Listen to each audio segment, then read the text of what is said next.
Mr. Rex Mendoza! Magandang araw, everyone! Magandang araw! I think you all got the idea of why retirement is important. Let me start with this quote by somebody you might have heard about, Robert Kiyosaki. What did he say? It's not how much money you make, it's how much money you keep. And how hard it works for you, and how many generations you keep it for. So it means it's not just going to be us, but the people who are going to come after us. But the thing is, we're zeroing in on retirement as a financial responsibility because unfortunately, it's one of the most neglected goals in the Philippines. You know why? The very reason why can be a big plus to many of us. And it's called close family ties. Many Filipinos believe that their retirement plan would be their children. My question is this: does that seem like it's a guaranteed contract? No, it's not anymore. They have their own lives, they have their own problems. We will have to take care of our retirement to make sure that we will live the life we want to live at a time when money will be working for us. And I guess in today's world, that is what we are going to be questioning. There was a time when people think about growing money, increasing wealth. You know, today is not exactly just about that. It's how you translate that wealth into a life of dignity and not dependence. Living a life in your own terms.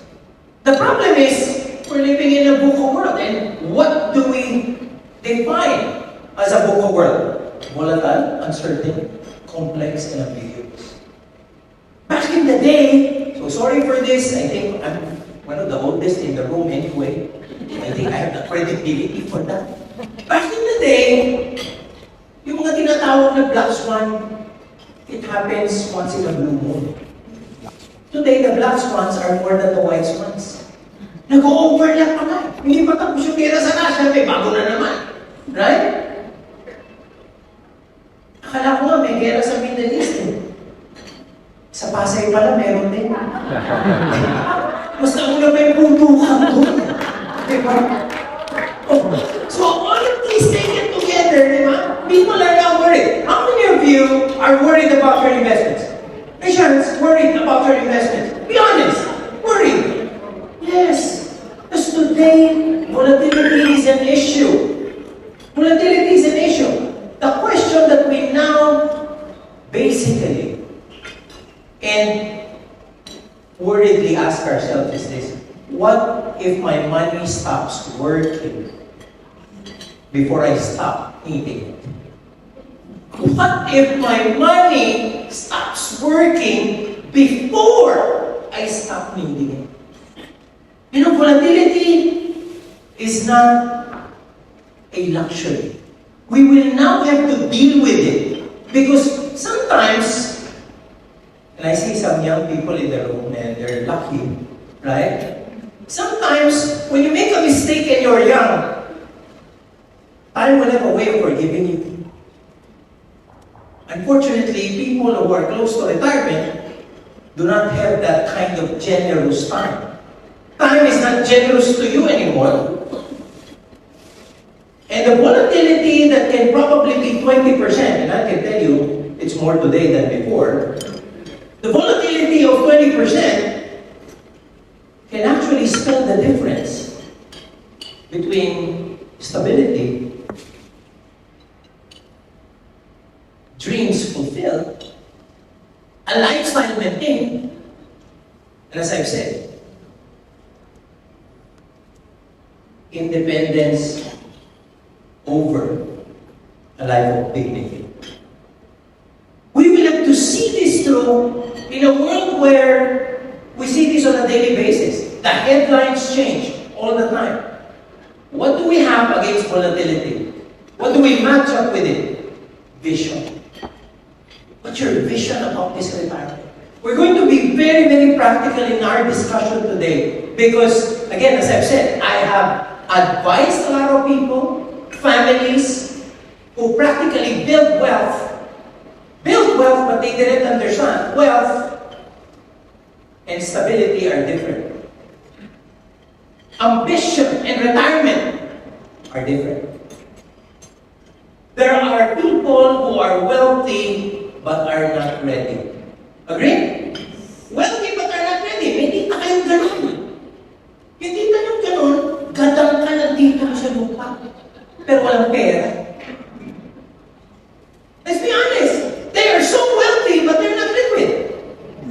What do you need in retirement? Obviously, cash flow. Liquidity. Right? Minsan, honestly, minsan pag na ko, I can get very, very direct. Alam mo yun, yung amoy lupa na lupa pa rin. Diba? Sometimes we get so enamored with an asset class. So, we have to look at vision. And vision, ladies and gentlemen, so sorry to say about this, vision goes beyond the presidential term. So if you're planning for retirement, huwag niyo masyadong isipin si Sarah. O rin kayo di ba? Your retirement goes beyond Sarah. Hindi usapan na gano'n yan. Uncertainty. We have to understand.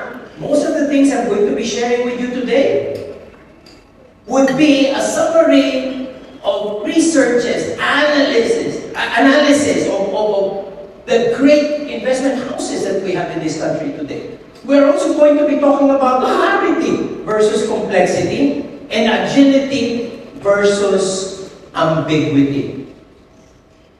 Let us not try to avoid it anymore. It is a given. Uncertainty is not the enemy anymore. It is the playing field. It is the reality we have to contend with. If you think one day you'll wake up, the Philippines is run by a very responsible government where everything works, including the stoplight. But it's easy to find parking. Puro-purutin yung sarili nyo na nanagilip. You know, that's why I tell a lot of people, di ba? Ang dami nyung pang-reklamo. Di mo ba alam, tagal na yan. So what do we need to do? We need to manage our environment. Don't bitch about the economy. Create your own economy. It is now your responsibility. Because I can tell you, the people who did very well did it within the same environment. Think about your Taipans. Think about the kind of wealth and stability that they have established. They have done this in the same environment that we all are part of. So mas mabuti pa tanggapin mo na. Because you are going to be empowered if the blame game can make you point to someone else. And that doesn't work all the time. A war in the Middle East will always be special. A war is a war. It's always going to be negative. But a war in the Middle East is special. Why? Because oil is an issue. We are not an oil producer. Oil is 15% of our import bill.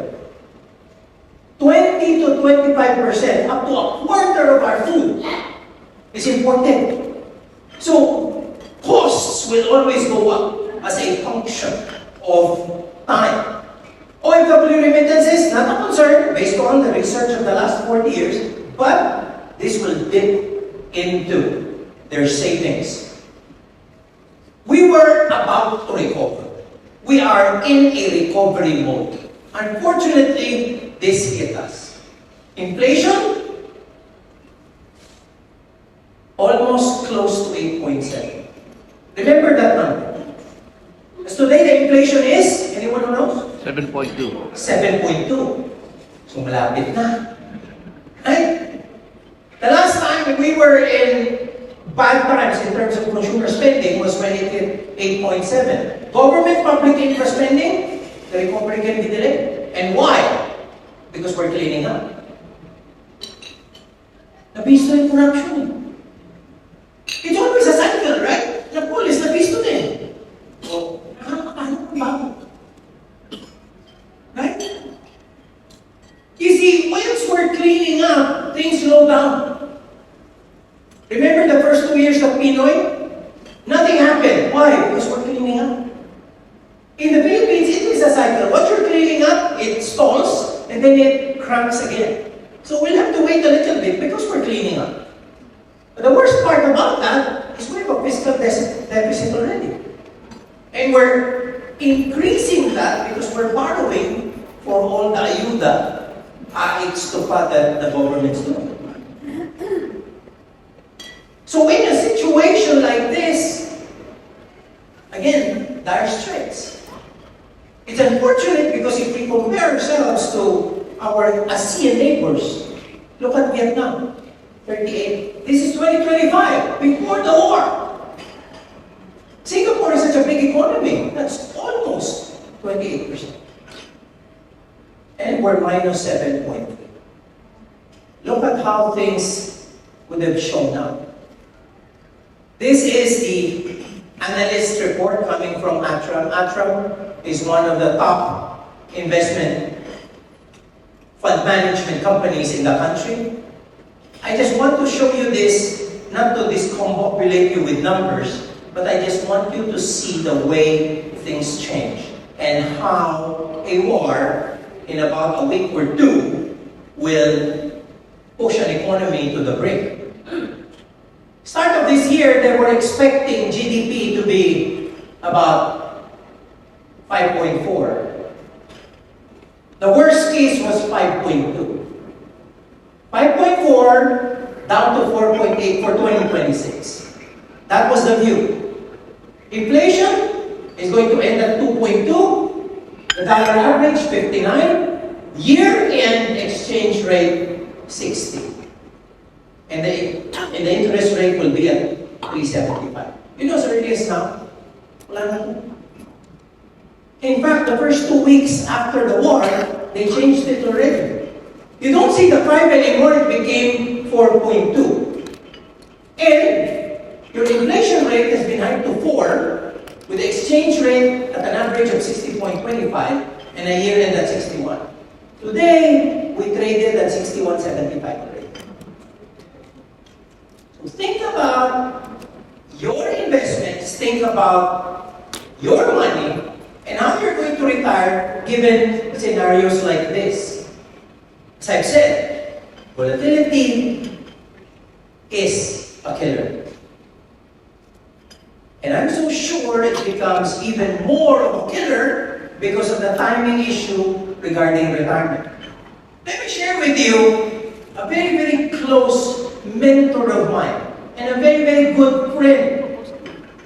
Did very well in his entire career. Worked hard, created quite a conglomerate of a company.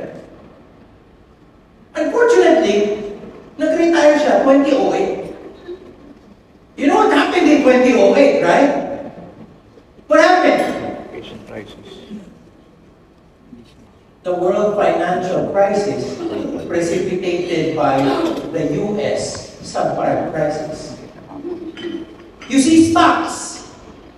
Siyempre, CEO siya eh. So yung hawak ng pera, based on the stocks of the company he worked for. But he's retiring. When you retire, you have to sell that and get the money. I got out of that company 2 years before that. And I got out at $87 per share. When he retired, the stock was at 25 cents. Oh. Paano mo babawiin? Retirement na eh. You cannot bring it back. You cannot tell the company, I can work an extra 5 years. It is up to you to set forth how you're going to be dealing with movements like this. And ladies and gentlemen, it's all night and day. If you're invested in the Philippines for the last 10 years, you would have been at minus 18.5 last 10 years. If you invested in the S&P 500, you are plus 250% last 10 years. But how does that become relevant? Retirement cannot be like this. When you're building wealth, It's not growth. It is stability. Stability is important because what you need is not speculation. What you need is not big returns. What you need is a stable cash flow that will retain a quality of life that you want for yourself and for your family. Look at how our GDP is doing now. From 4 in the third quarter of last year, it dropped to 3. And for the first quarter of this year, it's down to 2.8. Gross national income has been down 7.2 to 3. And the net primary income from 22.2 to 4.5. Every precinct compared to first quarter 2025 is negative. If you're going to be very granular about this, let's break it down. Agriculture, industry, services, all of them, compared to the first quarter of last year, also down. With some of them below half of what it was last year. The only positive one would be exports of goods and services. But we're very low in exports, and you all know that. So all of those other industry services where we are big is actually contracted. Household expenditure, you see this big thing? Government consumption expenditure.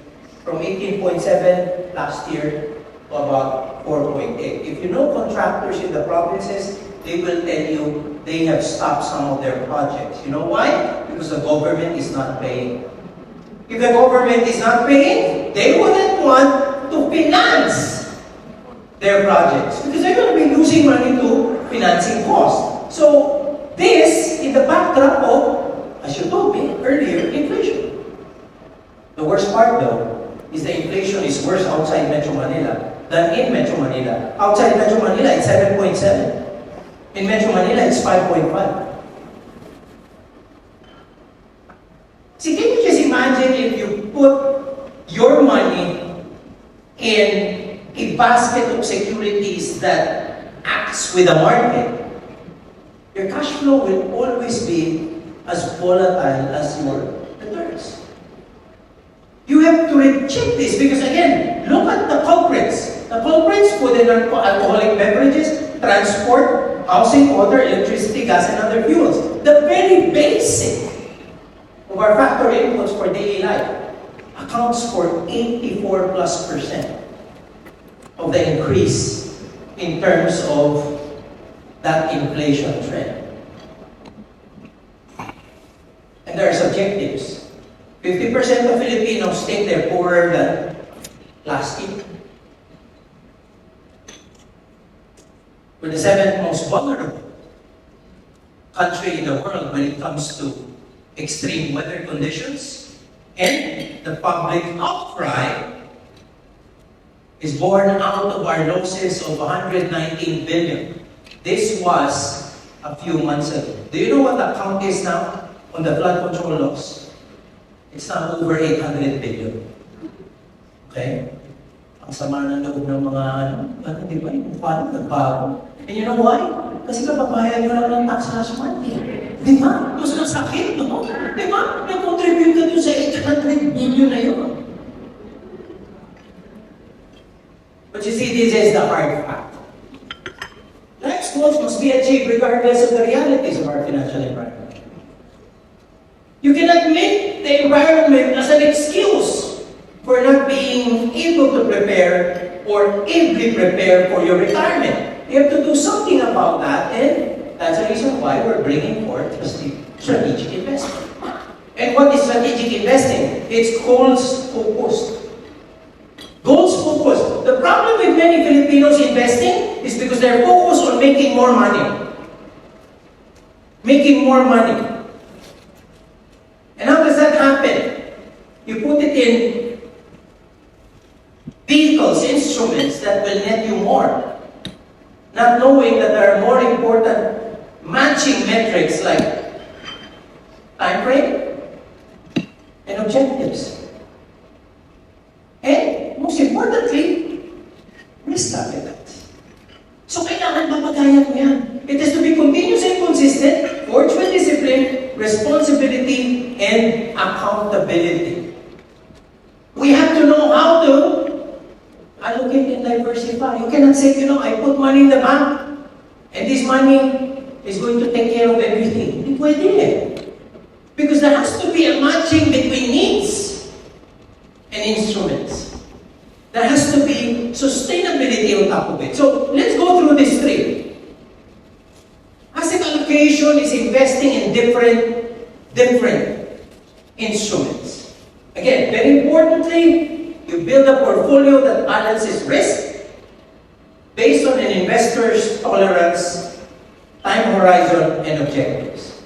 So if you're going to be looking at what to put in your portfolio, think, what am I doing this for? Is it a child's education? Is it retirement? Or is it my end honeymoon? Magkakaiba yun eh. Yung end honeymoon, pwedeng i-postpone. Yung retirement, hindi eh. Yung retirement, hindi. Look at this. This is going to be one of the things. There are like a few things you can remember from this afternoon. This table is something really worthwhile looking at. What does it tell you? That there is no asset class that consistently performs. Every asset class performs differently every year. And I put everything there. Gold, Asian equity, global fixed income, US equity, commodities, Philippine fixed income, Asian fixed income, Asian equities, and Philippine equity. What's the other thing that this tells you? If you're solely invested in Philippine stocks, then 8 out of the last 10 years, you're going to be on the bottom 5 of the ranking. So if we're so enamored with growth and stock investing, that will be a recipe for disaster for our retirement funds. You will have to make sure that you are matching the right product for your need. There is an importance of guaranteed returns. Time and again, you're going to be hearing this afternoon. Guaranteed returns and the importance of guaranteed returns. And I show this very easily by making people understand if you lose money, you don't need that same rate of loss to recover the capital that was eroded. You need more. How many of you are invested in stocks? Raise your hands. Stocks. Quite a few. Yung iba ayaw ng umamin. Kasi pag nagtaas ka na kamay, parang lugi din ako ngayon. Di ba? Ganun yun eh. Right? Lugi ka eh. Di ba? That's a US only. Kasi, US stocks. if you're solely invested in stocks, you see that values have been eroded. Now, this is the point. Active brokerage. If you lose 50% today, how much do you have to earn next year to break even? It's not 50%. It's 100%. See, I want to show you this chart of what it takes to recover the loss you made. Like for example, as I've said, you lost 50%. Next year, you have to gain 100. Dito nyo ngayon makikita how difficult is it to recover from a loss. The problem with many Filipinos is that gusto lagi growth eh. And when you go for growth, it's easily a function of speculation. Yun ang scary dun eh. Kaya makikita nyo ito on the disclosure side, I'm also a director of GCash. Okay, but don't contact me if you lose some money. Alam mo my friends, Forex na wala na ng 1,000. Okay, because I know, and I'm using this as an example to let you in on the psyche of Filipinos. GFunds is a platform inside GCash where people can invest in funds. There are 1 million accounts there, which is quite an achievement. Right? Stocks, 2 million accounts. Crypto, 5 million accounts. So kahit sa investment, sugal mo lang Pilipino. Sugal. Borrowing accounts, lending accounts, over 28 million. And gambling accounts, over 50 million. That's who we are. And we just want to make more money. Mali yung objective eh. Ang importante, much with goals, much with risk appetite. You know, my brother's a doctor and he has told me this very, very relevant statement. Sabi niya, Rexy, mayaman kayo, invest ka, stressin mo sarili mo. Sa dulo, sana hindi lang punta ng pera niya. Di ba? Sana hindi lang punta niyan. Tingnan mo pati yung buhok mo. Di ba? Think about it. If we don't match up with the risk, what will we lose? We lose sleep. Right? Yung mga nagtaas ng kamay kanina, I'm sure, you know, some of us are worried about the state of affairs with regard to the value of our stocks. You know, my friends ask me, Lex, can you sleep well at night? People know I have a very hefty, a big stock portfolio. So nakakatulog ka ba sa gabi? You know what I tell them? I sleep like a baby. I sleep like a baby. I'm baby, paano matulog? Tulog, tapos 2 hours, gigising. Diba? Tapos ang kakapagod mo, kaya iyak, makakatulog ka ulit. Doing 2 hours, gising ka ulit, diba? Iyak ka ulit. No, I'm sleeping it right, but people are so stressed right now. For people here, and, you know, again, disclosure, I'm a director of Ayala Land, the biggest, the most respected real estate brand in this country. Can you ever imagine Ayala Land going from 44 to now below 15 pesos? Eh kung doon ka nakataya para mag-retire ka. Sabi. So think about it, we'll have to deal with risk appetite as a function of our investment proposition. Jollibee nga nag-negative. Ano And yun? unfortunately, that's 42% also related binagsak to age. Jollibee ha. When you're a little more advanced in age, you have to be more defensive. You cannot be aggressive. Growth is a function of the youth. They make a mistake, time will have a way of Recovery. correcting their mistake. Old people will not have the generosity of time. The last one is sustainability. You have to know how to enjoy the process. You know how I compare this to, or what I compare this to? It's physical fitness. There are people who want to lose weight. Marami yan. What do they do to lose weight? They diet and they exercise. They go to the gym. Kahit ayaw nila, pipilitin nila. And then they hit their target.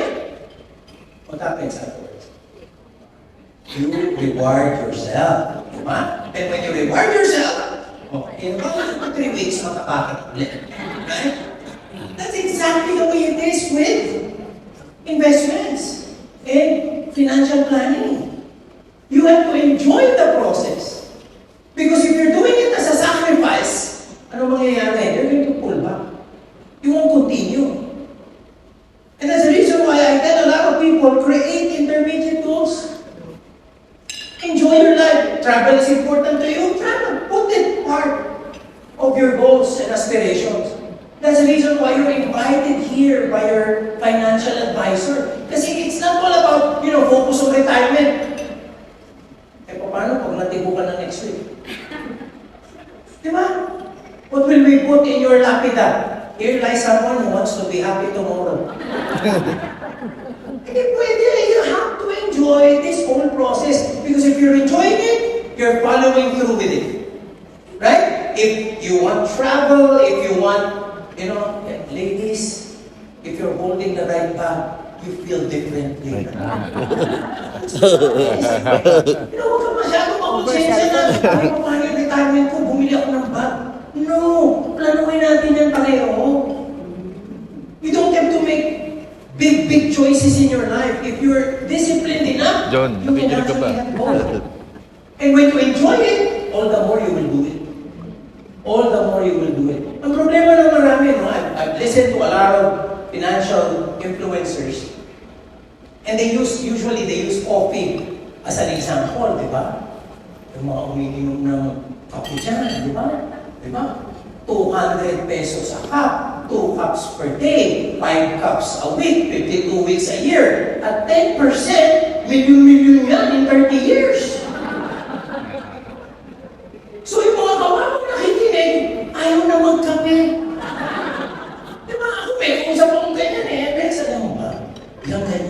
bucks a day, di ba? Every day of the week, tapos 52 weeks in a year, alam mo ba yung 30 years?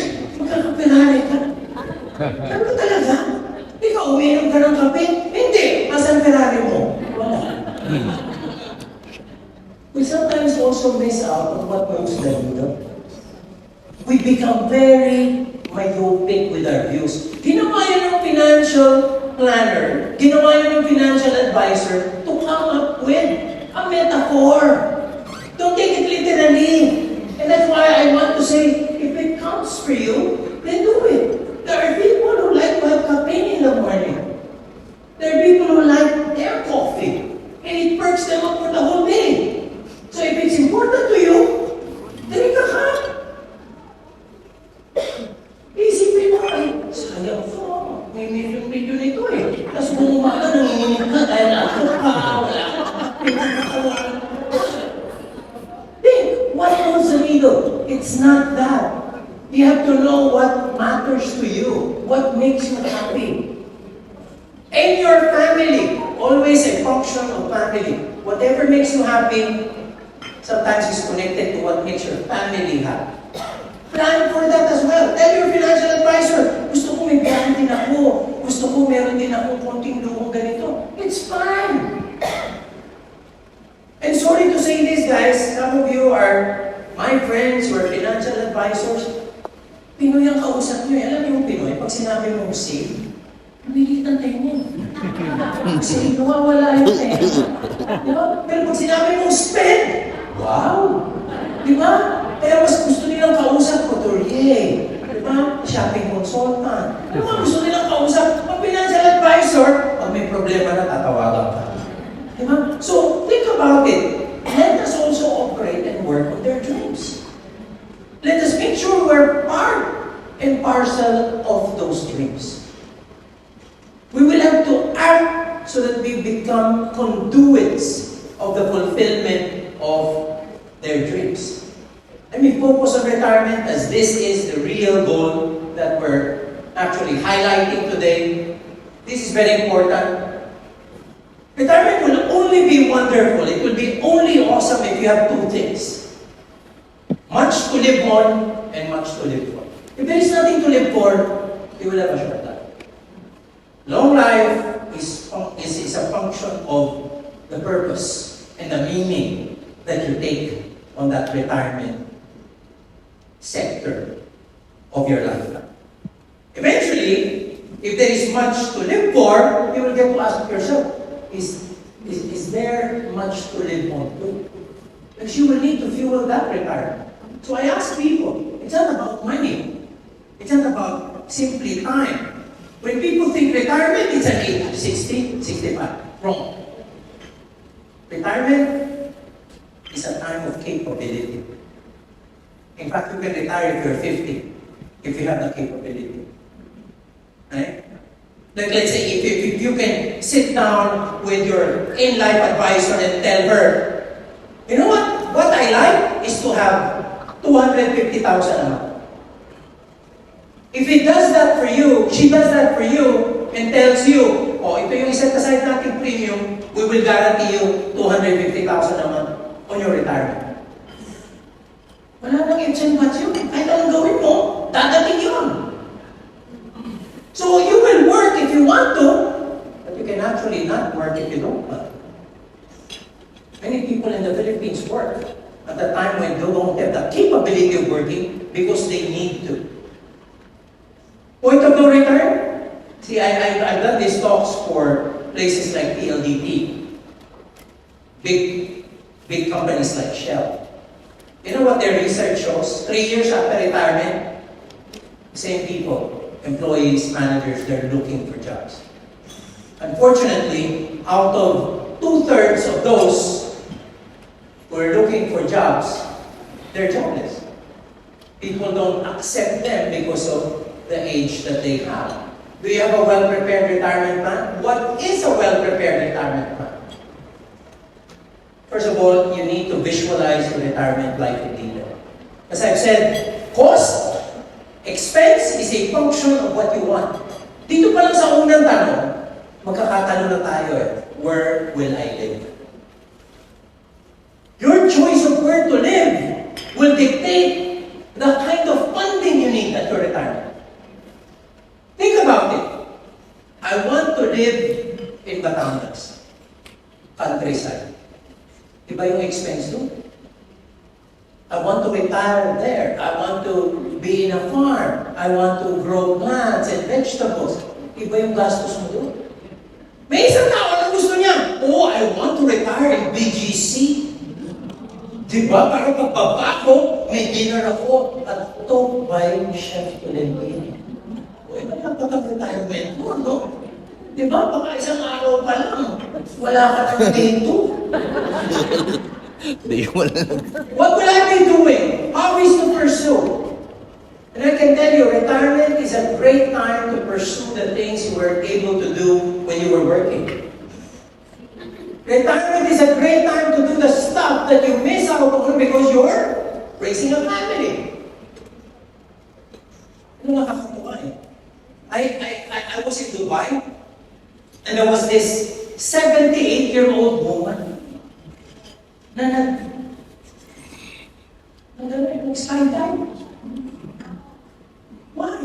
Sabi ko, bata siya, I didn't take a risk. Something happens to me. Kawawa yung mga anak ko.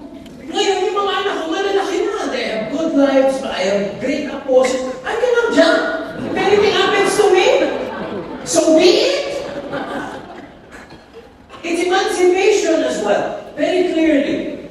What are my must and my must-to-haves and nice-to-have? You have to elect which you're going to be spending on and which you can postpone. Now, get to the financials. How much income do we need when we retire? How much have I set aside? And then I compare it to how much I still need to, build up on. Granted that I'm receiving money from the company. And how does this total base of funds earn? As I've said, in my head, it's very clear. 50,000, mga 9 million yan. 100,000, mga 18 million yan. Right? Monthly. So, there are what we call rules of thumb. Now, today, this is your portfolio. And all of you, I can bet, not many of you have inventories of everything they have. Hindi natin nililista yan eh. Sometimes all of these investments, it's a matter of building up, but they are not in what we call a consolidated view. You have to do that because you have to know how much you're earning now to get to your retirement. And I guess it's a better option just to focus on retirement and make sure you have what it takes to retire. So, rule of thumb, again, this is my rule of thumb. You don't have to follow it to the letter. Again, always saying different folks, different strokes. But this is in general. If you don't have a business, you can add on to your stocks, to your real estate, to your insurance. So, bahala na kayong mag-mix and match and mag-plus and minus dyan. But you see, there's a difference. Today, you're managing this.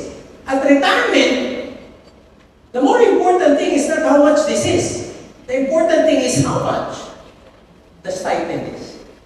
Because it will be the cash flow, not the amount of wealth. See, a lot of people mistake this whole statement. Retirement is lifestyle maintenance. It's not about accumulating wealth. There are wealthy people who will run out if they don't know how to manage their retirement. The problem with running out is that you won't have time to come back and correct it. And that's the reason why you have to know this is more a function of income replacement, not net worth. There are a lot of very rich people I know who never manage retirement correctly, and that's the reason why they don't enjoy retirement. As I've said, wealth is very different from readiness. Readiness is something else. Also, earlier, it was also asked of you, do you have critical illness coverages? Why? Because you have to minimize risk exposure. You have to be bulletproof. Even if the market goes down, even the economy tanks, dapat guaranteed yung cash flow mo. But on top of that, you also have to cover yourself for illness. Kasi yan yung pwedeng mag-wipe out sa'yo. One illness is enough to wipe you out. So make sure that you get to cover yourself for all of these risks. A well-prepared retirement plan establishes a stable cash flow and creates the foundation of genuine wealth. What is genuine wealth? A lot of people don't even define it. It is something we want to have, but we don't define very clearly. Genuine wealth is basically control over your time, your decisions, your life choices without financial constraints. Yung klase ng buhay na gusto mo without thinking about the money. Can you imagine that? Living life in your terms without the constraint of money. Because money is so, parang kumbaga, solve niya pera. Ano gagawin ko ngayon? Di ba hindi yung bubukas ang araw, iisipin mo, what can I do today? Ang budget ko, 300 lang. Hindi eh. Yung mas masayang buhay, yung pag-isip mo, ano yung gagawin ko ngayon? Kasi hindi mo iniisip ang pera. Marami ng pera. Diba? And if you have all of these cash flows happening, mag-iba rin yung relationship mo with your families and loved ones. I see a lot of people, and I have friends, this is a story I've probably shared 1,000,000 times. Kung nagkasakit ako, di mo lang ako binisita. Alam mo, masakit na sagot? Wala kasi pera eh. Siyempre, pag binisita ka, gastos ka. Oh, now, if they know that you're getting 250,000 a month, 500,000 a month, bibisitahin ka? Di ba? Laging kasama na ang Ladies and gentlemen, I'm just being practical because this is reality. This is the truth. There's 3 stages in our life. Man at work, money at work, money at work. If you have the chance to put things in a plan so that money works for you, that is the most peaceful, predictable, and stable way of living. Kasi yung pera mo yung natatrabaho for you. Mahirap yung may edad ka na, natatrabaho ka pa rin for the money. And I will tell you, this is a big problem with many businesses in the Philippines. Because the parents still have money in the business. So kahit pinamana na nila sa anak nila yung business, they still meddle. Why? Their money is in there. They always say this. There is no success without succession. Try to imagine, if your money is still in your business, how will your children have the independence? What if you have money at work separate from the business? Then your children can run the business as is. Why? You don't need the money coming out of them. You have independent money flowing into you on a regular basis. So you're changing your life principle. Ito na. Financial preparation, funds to live on. That is not enough. We want psychological preparation. The fund to live for. What should I be doing if money is not an issue? In effect, we want to prosper ourselves, then prosper others, and then work on our significance, work on our legacy, and glorifying our God. At the tail end of your career, that is what you want to do. What is financial wellness? Security and freedom of choice. Not just today, also in the future. Kahit mayaman kumakain ng tuyo, pero hindi araw-araw. Choice is very important. So you have to manage the future. And you also have to manage the present, because if you're not enjoying the present, the future will not be enough. Let me go through this very fast, because I don't have time. Kasi importante dito, you know that many people retired ahead of us. What were their pitfalls? What were their mistakes? Number 1, not ready for contingencies. Sabi ko nga, critical illness, volatility, they can wipe you up. Second, underestimating the years you will live on retirement. There was a time when you lived only 15 to 20 years. Hindi na. People People now live because of life expectancy born out of medical technology. People live to 90, 95. So you live on retirement 30 years. Ang ganda nun, ano? Bubukas ang buong liway mo, igigising ka. Di ba? Tapos maalala mo, wala ka ng pera. Kapit ka. You outlast your money. That's a problem. And that's the reason why I tell people, living too long is a risk. You have to prepare for that as well. What else? Assuming that you need less income in retirement, no. You want to support grandchildren. You want to leave a legacy. You want to travel. There are medical issues when you get older. Mas magastos dapat ang retirement. Hindi pwede isipin mo, dito na ako magtrabaho, then I will lower my budget. Wrong! If you want to enjoy your life at that stage, you have to have a bigger budget.